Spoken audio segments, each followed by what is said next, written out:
Hey everybody, it's Gypsy, and welcome to On the Edge of Appalachia.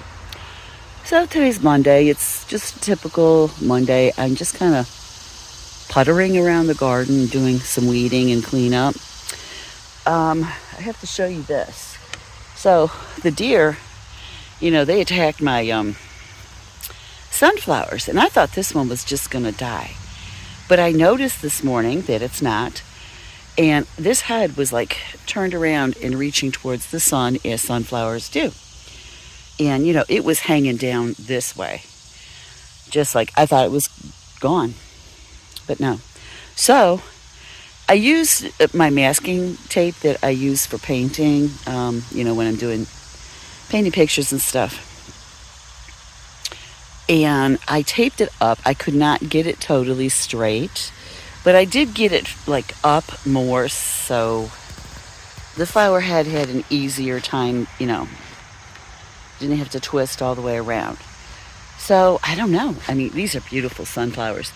These are called chocolate cherry sunflowers. I just love them. And I really wanted it to survive. So I got this idea. Who was this? I think it was Tomatoes and Poppies.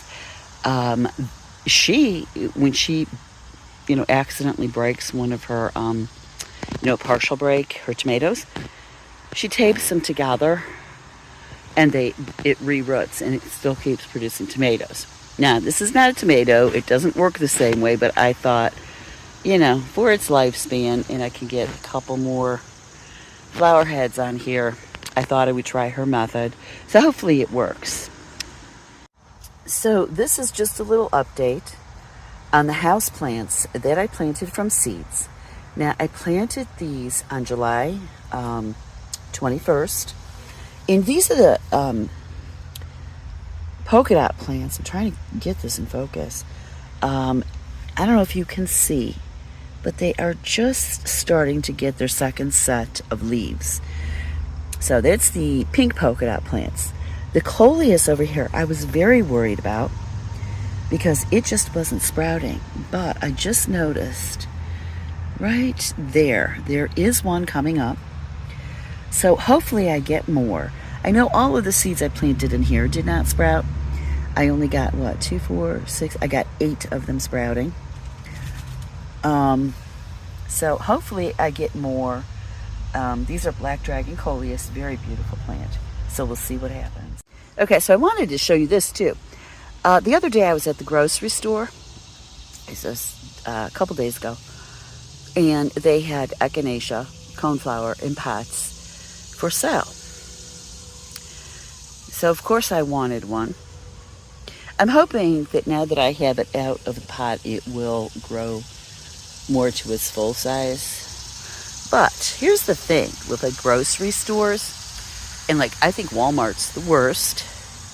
They sell plants and don't take care of them. So this hadn't been watered in a while. It was just wilty and droopy, but I did pick the healthiest one there.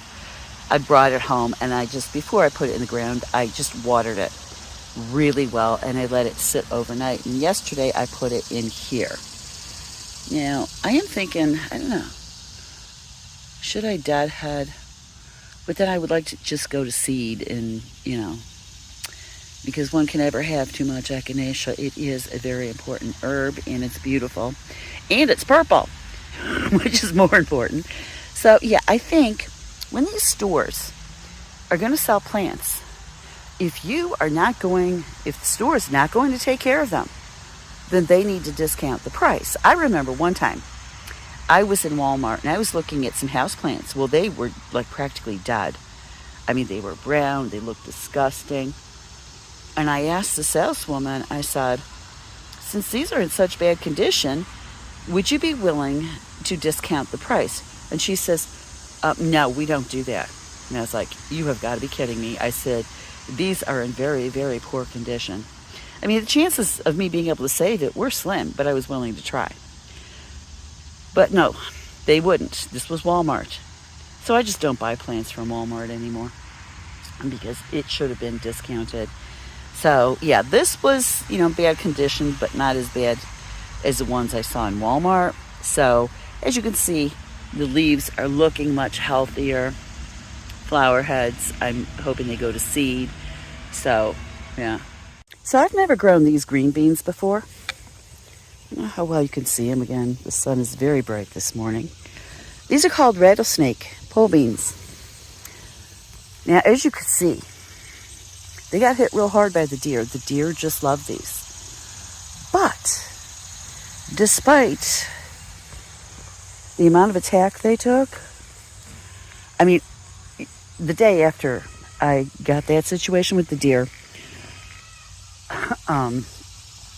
handled, I harvested 1.25 pounds of these beans. And this is after the deer attacked them. So, not only do they have beautiful flowers, and they are a beautiful bean. These don't have the stripes on them. This one has stripes. They're a beautiful bean, and boy, they are huge producers. You don't need a whole lot of these planted. You don't. I mean, they just produce like crazy. We haven't tasted them yet. I mean, I haven't even been able to keep up with the harvesting with these. And I planted a few more plants in the enclosed garden too. So I'm going to have a lot of these green beans. As soon as we have them for dinner, I'll let you know how they taste. But so far, I am very, very impressed with rattlesnake pole beans. I haven't been having much luck with cucumbers this year, but I just found this one and I think it's beautiful. So on days like today when it's really, really hot, and I'll stay inside most of the time doing stuff indoors, like whatever, cleaning, cooking, whatever. But I'll still feel this need to get outside for a second. So I just had one of those moments. So I went outside and collected some rattlesnake pole beans. I'm telling you, I know I keep talking about them, but I am so enthralled with them. I'm going to have some tonight for dinner, see how I like them flavor-wise. But every time I go out there, I get at least 1 pound. And I don't have that many plants, rattlesnake pole bean plants. I do have more coming up later on in the season. But I mean, look at these things. Some of them get to be like this big. Some of them have stripes, some don't, and even on the same plant. So these are the stripes. And you know, when you cook them, they go away anyways, but they're so pretty. I wish they didn't go away. But I'm just like, this is another pound. And just every time I go out there, there's like a ton of them left. So yeah, I'm going to try them for dinner and I'll let you know what I think. Okay, so these are ideal market beans. I planted an entire package over here, and they are a long green bean. But I noticed one plant looked different, and it has a purple stem and these beautiful purple flowers, and I picked some of them, bigger ones, but these purple, that one doesn't look very purple. Wow. Okay, I don't know if you could see that up there. They make these purple bean pods. I'll show you when I get back in the house. Okay, so this is one of those beans. It's a very dark purple. Does anybody know what it is? It's like the mystery bean. Okay, so this is what the rattlesnake beans look like after they're cooked. I just steamed them briefly and put some butter on them. I put in 2 of those dark purple beans, but of course they turned green. They are they're the thin ones. Oh, if I could get this out of here. This one right here. So I'm going to try this one here, because I know it is a rattlesnake bean. So let me give this a try. I turned the camera around. My camera doesn't really like turn around. Oh my goodness. Oh, these are so good. I'm not like a huge fan of green beans, but these are like, they're tender and they have a sweet flavor to them. They're really good. I am definitely going to be growing these every year. The flavor is great and they are high yield producer. I mean, it's little effort to grow this. So, definitely, I love these rattlesnake beans. So, I'm going to leave you with that. Blessed be and make it a joyful one.